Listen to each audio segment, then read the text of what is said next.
HVAC 360, episode number 39, Advantix Systems.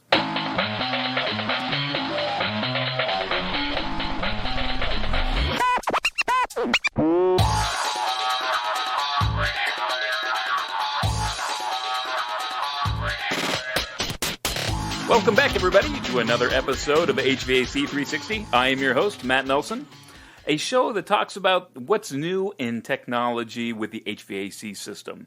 We talk about the who, what, and where all around the industry. And this week we have another episode that I recorded at the AHR Expo. Again, I kind of do these things to bring the expo to you. You know, not a lot of people have a chance to go visit the expo, so I thought I'd be focus on a couple of systems that were new this year and some technology that kind of really gets me excited. So this one in particular is a fascinating piece of equipment. You know, it's not something that I've ever seen before, and ironically, I just literally like 2 weeks before I went to the show, I had an engineer in my office come up to me and say, "Hey, have you ever seen one of these units?" And I'm like, I looked at it and I'm like, I had never seen this. It's based around a liquid desiccant air conditioning unit, and they're little small modular units. And when I say small, I think 2400 CFM. Don't quote me on that, but they're not enormous, but they are probably just right and very modular. I know that this week I'm going to talk to the VP of Sales, Mooki Talby, which I appreciate him taking the time out of his busy schedule on the expo to talk to me and tell me a little bit about the DuCool system. So DuCool and Mooki Talby is coming up next. So let's just cut to the tape. All right, we're here on the floor of the HR Expo here at the Advantix booth, 2012 in Chicago, talking with Mooki Talby. How you doing, Mooki? Hi, everyone. Very good. How are you, man? Good. Hey, now tell me a little bit about where did Advantix come from and this DuCool technology? So Advantix originally is an Israeli company. The technology was developed in Israel, and it all really originated in an application for ice rinks, where the company initially was looking to dehumidify ice rinks using waste heat off the chiller systems that were making the ice. At a certain point, the company understood that this technology is relevant for many other applications, and basically that took us into working with many other types of companies like restaurants, hotels, supermarkets, and so on. Now, you have the whole core behind this is the liquid desiccant. Is that correct? What's unique about our systems is that we use a liquid desiccant to cool, dehumidify, and clean the air in a single pass, and we can do that with a significant reduction in energy, or with much less energy than what would be required to achieve the same results with alternative systems like solid desiccant or vapor compression systems that would try to achieve the same type of conditions. Now, as far as like maintenance goes on this liquid desiccant, I mean, does it have advantages over the other types of systems? So yes, I mean the maintenance is very, very simple. Basically, it requires cleansing of a strainer once every 2 to 3 months, depending on the amount of particulates that are collected into the liquid. And other than that, just inspecting the unit on a regular basis to see that nothing has been caught up into it or that nothing is preventing the airflow and so on. So beyond the cleaning of that strainer, where you basically pull it out, wash it in water, and put it back in, that's the key repetitive maintenance that's required. Now, is there a fill in this? I see like a corrugated. It seems like a corrugated fill. So we do have a cellulose media, through which we will allow the liquid desiccant to trickle downwards in a kind of a like a waterfall effect along that media, and we will cross flow the air in the opposite direction to achieve the contact between the air and the liquid desiccant. The media we're using, as I said, is a cellulose media, since it is soaked continuously in the liquid desiccant, which is a very high concentration salt solution, it does not go through any degradation that would be experienced in other applications like evaporative coolers, which are using the same type of media. Now, so there's no like calcification or anything like that it has to actually be cleaned or replaced? No, the media can last the life of the equipment, doesn't need to be cleaned, and it is, because of the salt again, it cannot be attacked by any bacteria or by any other types of mold or other types of bacteria or organisms. Now the unit, what are some of the primary applications for this type of unit? What kind of markets are you getting into that you're seeing that this application is a really great fit for? So any type of process dehumidification, any type of industrial dehumidification needs in pharmaceutical, in food processing, in plastic manufacturing, in electronics, printing, cold storage, any of those applications are relevant. So applications where you need to maintain a consistent temperature and humidity level. We can go to levels of relative humidity which are low, 20%, or in grains we could go down to 10 grains of absolute humidity in the air. And on the other hand, we also have installations and are working on the commercial side where our systems are installed in restaurants, in hotels, in condominiums, in gyms and health clubs, in hospitals. So both those types of applications, commercial, outdoor air type applications, and also industrial applications. Now, I guess when you talk about the DuCool It's a bit unit. of I got to get the bit of a tongue trademark twister. right. Yeah, the DuCool unit.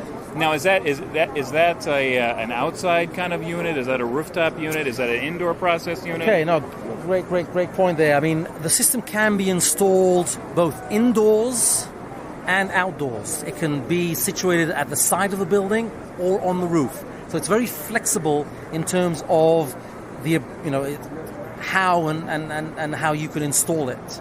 And we have applications where the system is installed within a machine room, mechanical room.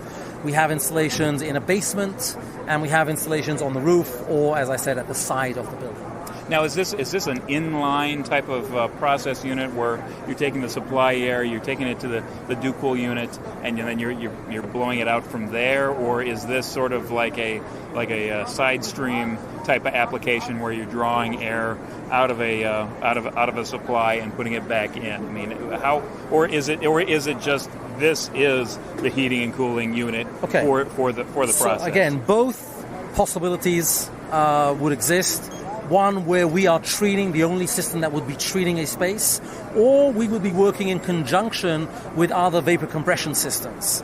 And when we work in conjunction, again, you can install the system as a standalone system where we are treating the air going into the space, or we could be in line with a vapor compression system. So the system could be really installed in various types of configurations, in line with vapor compression, or on its own treating the space, or in parallel to a vapor compression system as well.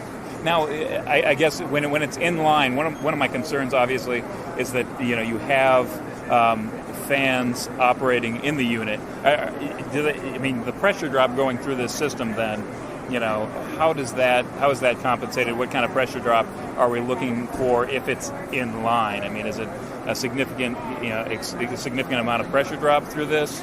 So our systems have external static pressure of anywhere between 0.6 to 1 inch of water. So that's external to the unit. So depending on the application, again, you might need to boost that if there's a very long ducting, or if you're working together with a rooftop or with an air handler, you might be using that to serve the ductwork that is spread out throughout the entire complex. Okay. But the fans that I see, there's two fans that are in the DuCool unit. But those are more for circulation of air or the cross flow. Is that right? They're not necessarily in line of the actual conditioned air. So they could be used for that purpose as long as the static pressure required for the ducting after the unit is up to an inch. Okay. Now, I guess what are some of the sizes, the applications that you've seen for the actual unit?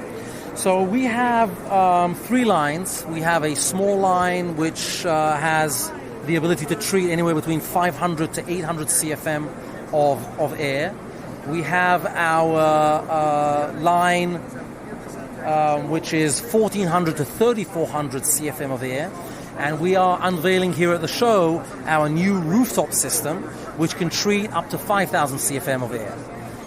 The latest system, our rooftop system, is designed so it can be used just like any other rooftop, so placed on an existing curb, using a curb adapter to feed in any type of opening that might be serving. So either to replace an existing rooftop or in a situation where it would be designed for rooftop operation. Mm-hmm. The rooftop system can also work through a horizontal flow to serve any other space by positioning the unit on the ground next to the space being treated. So it has both a capability to do a downflow or a side flow type application. Let's talk about energy. Sure. So you talk about dehumidification being one of the primary things that it does, but saving energy, what kind of energy are we talking about? What are some of the case studies that you have? Very good. So when we compare our system to other solutions that would be dehumidifying and cooling the air or conditioning the air, we see savings anywhere between 30 to 70% relative to other systems.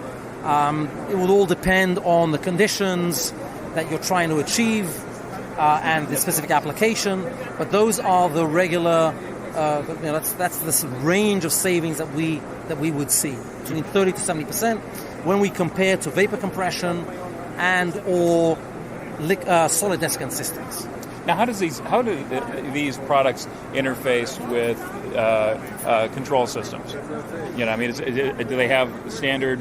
Can it be modified? Is it just a standard protocol that it's gatewayed to an existing system, or how do you go about handling the controls? So the system can be integrated into a BMS or an EMS system using the Modbus protocol at the moment. We are working and developing a backnet interface so that it can basically interface into any backnet system. There is another possibility to control the system through dry contacts, where you could control the operation of the system both on the on-off and also the humidity and temperature calls. So both of those possibilities are available. What typically do you end up seeing? I mean, how does that? We see both. We see both situations. In some cases, we do integrate through Modbus. In some situations, simply an implementation might happen where we're receiving a humidity call through a dry contact from a BMS or from another controller.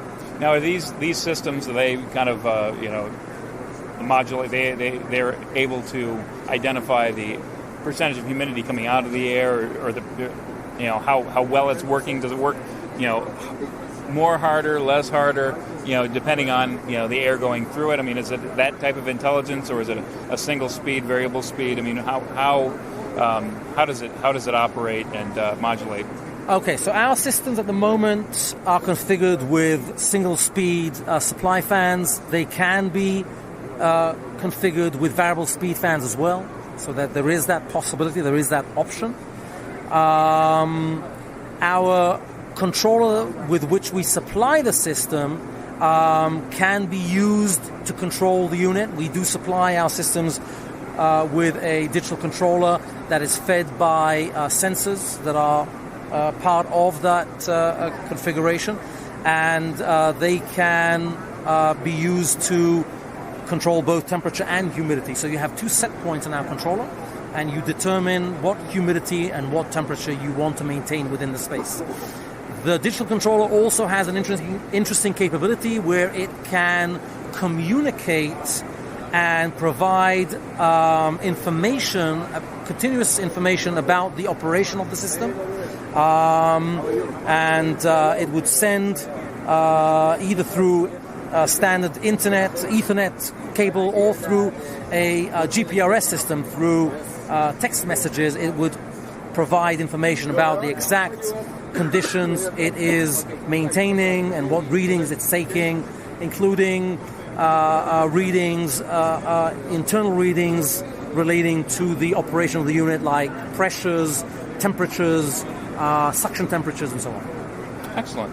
Now, I guess so. If somebody wanted to learn more about this DuCool technology, how would they go about doing that? So, of course, there's a lot of information that we have on our website. Simply go to www.advantixsystems.com. You can also send us an email through the website, or simply send it to info@advantixsystems.com, and we'll be happy to provide additional information to anyone that needs it. Excellent. Well, Mooki, I appreciate you taking the time here. Thanks a lot, Matt. Our pleasure. We will see you later from the floor of the expo. This is Matt Nelson with HVAC 360. Thanks a lot, Matt.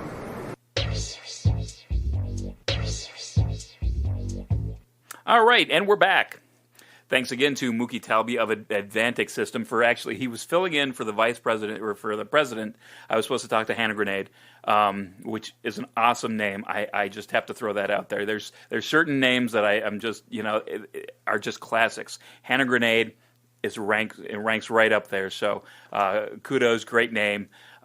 She actually got delayed because of the snowstorm that surrounded the AHR Expo. She couldn't get in on time, so I talked to Mooki. He stepped up and did a great job. I appreciate him taking the time out of his schedule to talk to me and to you about the DuCool system. Again, a lot of exciting things coming on the DuCool system. Really, I know Mooki did a great job. You might want to go to the website, advantixsystems.com. Don't remember that. You can go to the website.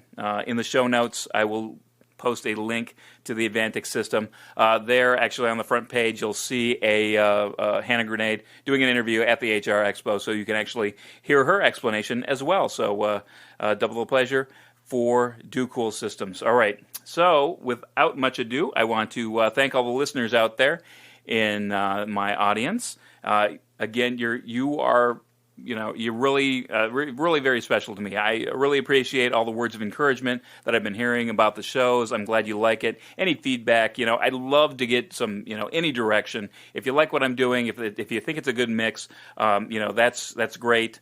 That's because that's what I'm going to keep doing until somebody tells me different. So, otherwise, you can always do. More and more people are signing up for the newsletter at buildingx.co. And if you want to just email me any tips or suggestions or any feedback, you can always email me at matt@buildingx.co. So that does it for this week. Remember, if you liked what you heard, share it, spread the word.